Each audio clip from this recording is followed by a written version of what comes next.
নমস্কার বন্ধুরা, তোমাদেরকে আবারও স্বাগত জানাই আমাদের এই ইউটিউব চ্যানেলে।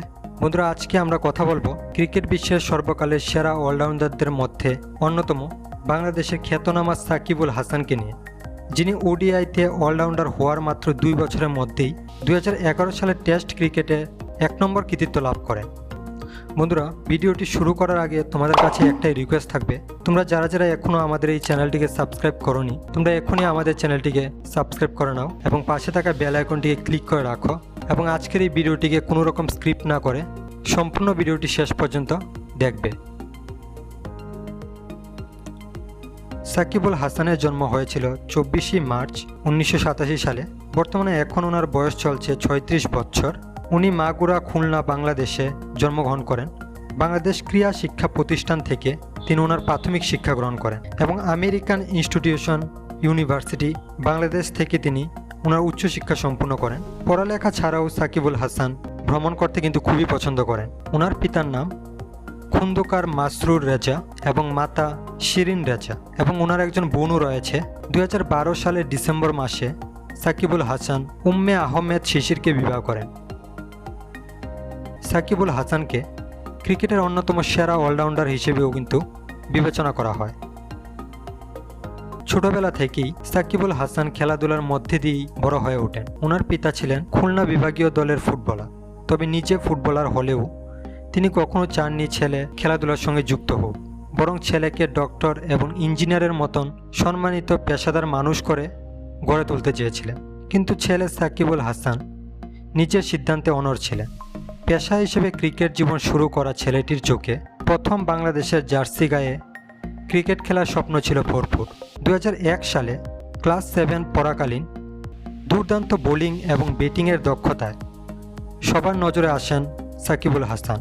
সে বছরই বাংলাদেশ ক্রীড়া শিক্ষা প্রতিষ্ঠান বিকেএসপি প্রতিভা মিশন ক্যাম্পিংয়ে তিনি মাগুরা জেলা থেকে মনোনীত হন।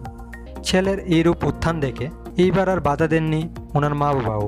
ক্রমশ বিস বোলিং থেকে স্পিন বোলিংয়ের প্রতি ঝুঁকতে থাকেন তিনি এবং এরই পাশাপাশি চলতে থাকে ব্যাটিং প্র্যাকটিসও।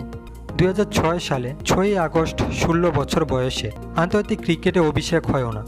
ছোট থেকেই যে স্বপ্নটি দেখতে দেখতে বড় হয়ে উঠেছিলেন তিনি, সেই বাংলাদেশের জার্সি গায়ে প্রথম ম্যাচেই একটি উইকেট সংগ্রহ করেন এবং অপরাজিত 30 রান করে তিনি বুঝিয়ে দেন যে তিনি লম্বা রেসের ঘোড়া।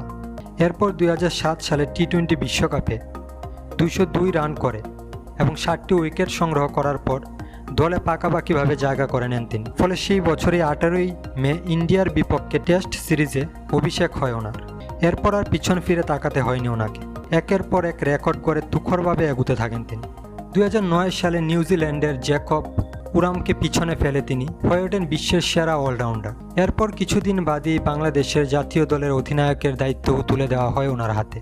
যত দিন যেতে থাকে খেলার মাঠে আরও দ্রুত, আরও ক্ষুরোদার হয়ে ওঠেন সাকিব আল হাসান। 2015 এবং 2018 সালে তিনি আবারও সব ধরনের ক্রিকেটে সেরা অলরাউন্ডারের কৃতিত্ব অর্জন করেন। বর্তমানে তিনি আইসিসি ওডিআই র্যাঙ্কিংয়ের এখনও সেরা অলরাউন্ডার খেলোয়াড়। ছোট্ট একটি ক্লাব থেকে টেনিস বল দিয়ে খেলা শুরু করে সাধারণ মধ্যবিত্ত পরিবারের সাকিব নিজেকে আজ যে জায়গাতে নিয়ে গেছেন তা সত্যি অনুপ্রেরণামূলক। তো বন্ধুরা, এই ছিল বাংলাদেশের একজন সেরা ক্রিকেটার সাকিব আল হাসানের জীবনের খুঁটিনাটি কিছু বিষয় নিয়ে একটি বিস্তারিত ভিডিও, যেটি তোমাদের সঙ্গে আজকে আলোচনা করেছি এই ভিডিওর মাধ্যমে। আশা করছি আজকের এই ভিডিওটি তোমাদের ভালো লেগেছে। যদি ভালো লেগে থাকে তাহলে অবশ্যই আমাদের এই চ্যানেলটিকে সাবস্ক্রাইব করবে, পাশে থাকা বেল আইকনটিকে ক্লিক করে রাখবে এবং ভিডিওটিকে লাইক এবং শেয়ার করবে। তাহলে বন্ধুরা, দেখা হচ্ছে তোমাদের সঙ্গে নেক্সট কোনো ভিডিওতে। ধন্যবাদ।